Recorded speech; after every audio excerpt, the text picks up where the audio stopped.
So I decided to do my documentary on the Blackfish just because I related to it the most. I used to go to SeaWorld when I was little, and like the rest of the world, I was kind of completely oblivious to like what was actually going on as far as the injustices with the Blackfish, which are also known as the orcas or the killer whales.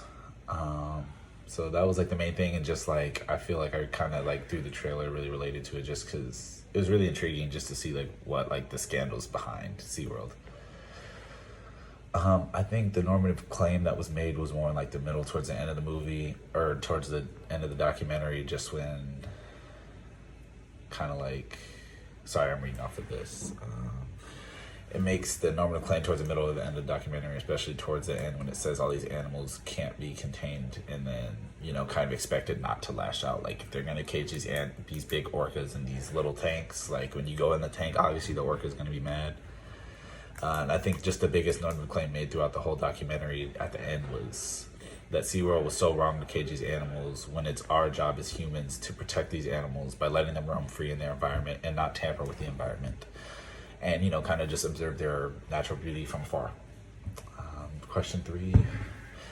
How do the filmmakers justify this claim? Do they assume that the viewer will find this case compelling? So I think the filmmakers justify this claim by showing clips of basically what happened to the caged orcas throughout the documentary, and like kind of like the incidents that happened with the trainers when they actually got into the water with the orcas, and just kind of like also showing the differences between the caged killer whales that were in the facilities at SeaWorld and then the free killer whales. Just like, for instance, like the caged killer whales, when they're depressed, their fin droops down, and then free killer whales, obviously that's not the case because they're free. And I feel like through that, I was really able to kind of like keep the viewer's attention just because it appealed to their emotions. And it kind of makes you feel bad for the animals. It makes you want to keep watching.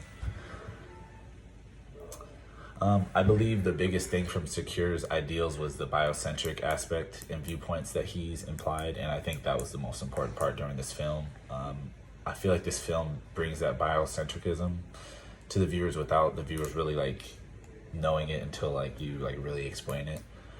The film brings up this points just because like the animals don't be deserving a cage any more than the humans do. Like they didn't do anything to be in a cage, and I feel like that's kind of like the main issue with it. And then, all right, moving on to question 5.